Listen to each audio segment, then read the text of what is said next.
it's time to choose our final nominee. We've brought together 6 amazing history makers that we think are all deserving of a blue plaque.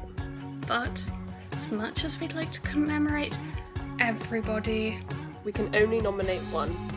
Before we start, there are some steps we need to take. and a few things that we need to consider. If you've been following our Instagram, you might have already encountered our friend Howard, one of the historians on the nomination panel and top tip expert. In today's episode, we'll be using Howard's top tips for nomination and looking at how our 6 candidates measure up to the scheme's nomination criteria. So, without further ado, let's start nominating. Eleanor, over to you. Number 1. Do they already have a blue plaque? The rule is 1 plaque per person. So, first things first, we need to see if any of our candidates already have a blue plaque. Never fear though, there is a very easy way to do this. Head over to English Heritage's Blue Plaques website and scroll down to the search function. Simply type their name into the search bar and see what results can come up. As you can see, all of the names I've been typing so far are coming up with no results, which is good news for us. Oh, but look! There's a plaque for Francisco de Miranda. It was erected in 1996 at his house in Fitzrovia in London. So alas, Francisco, we must go our separate ways.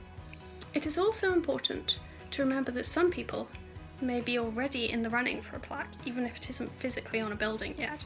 So, we need to email Howard to check this out. If you send an email to plaques@englishheritage.org.uk, we'll get back to you as quickly as possible. We wanted to ask Howard about all our candidates, and unfortunately, when Howard replied, he told us that somebody had indeed already nominated Claudia Jones, and she has been, in principle, approved. As I said, bad news for us, but great news if you're a Claudia Jones fan out there, because hopefully she will be getting that recognition that she really deserves very soon. So, we've had to say goodbye to both Francisco and Claudia, but we still have 4 strong candidates left, so let's hand over to Sophie for step 2. Yes, step 2. Now for this one, we have to know whether or not our candidates died in the last 20 years. If they did, then unfortunately we can't nominate them. I know that is quite a grim one to be thinking about, however there's a really important reason why we have it. The panel thought that 20 years allows enough time for the person's reputation to settle, and this way they know that the person had a real and long-term impact, and therefore is deserving of a blue plaque. So let's have a look at all of the candidates we have left and see when they died. This step is really easy. All you need to do is type in your historical figure's name into Google and see when they died. We would definitely recommend searching on 2 different websites to find their death date, just to make sure that you're definitely correct. I worked out that 20 years ago from now would have been 2001. So, as long as they died before 2001, we're all good. As you've seen, I've already searched up Dorothy Lawrence and Cecilia Payne, who died in 1964 and 1979. All good.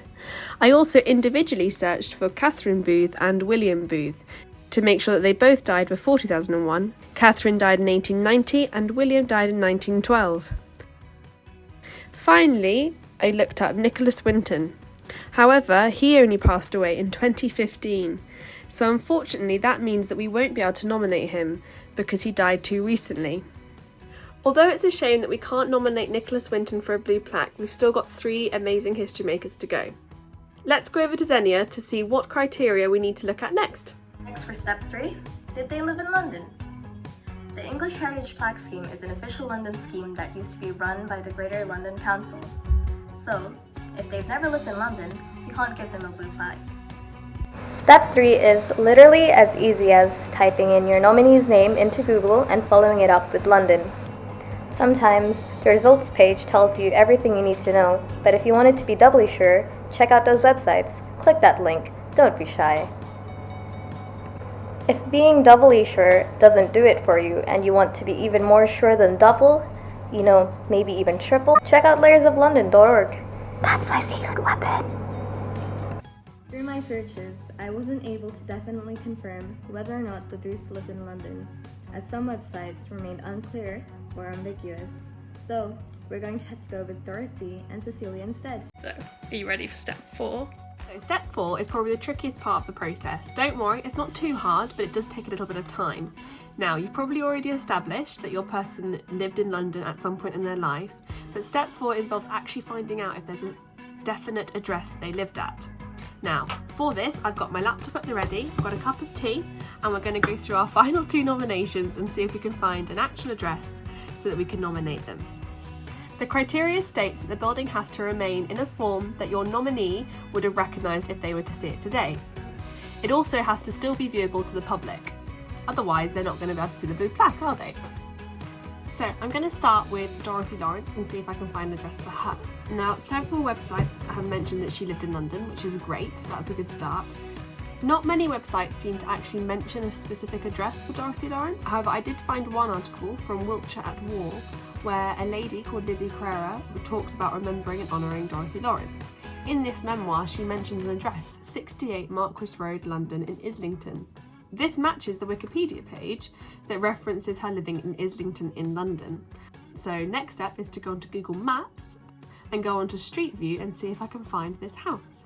Number 68 no longer seems to be there.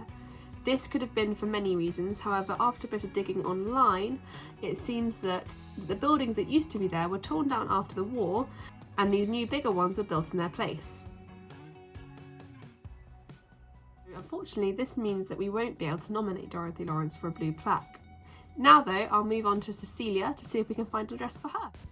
Here I'm using Ancestry.com, however this is a subscription service, so if you don't have this, I would recommend just simply using Google or visiting certain archives or museums who offer Ancestry.com access for free to the members of the public.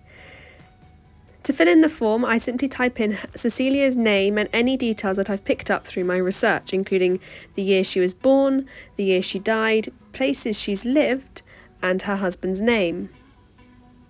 If you have any other information, such as other places they've lived, mother's name, father's name, sibling names, gender, put it all in because it all helps to find details of your person.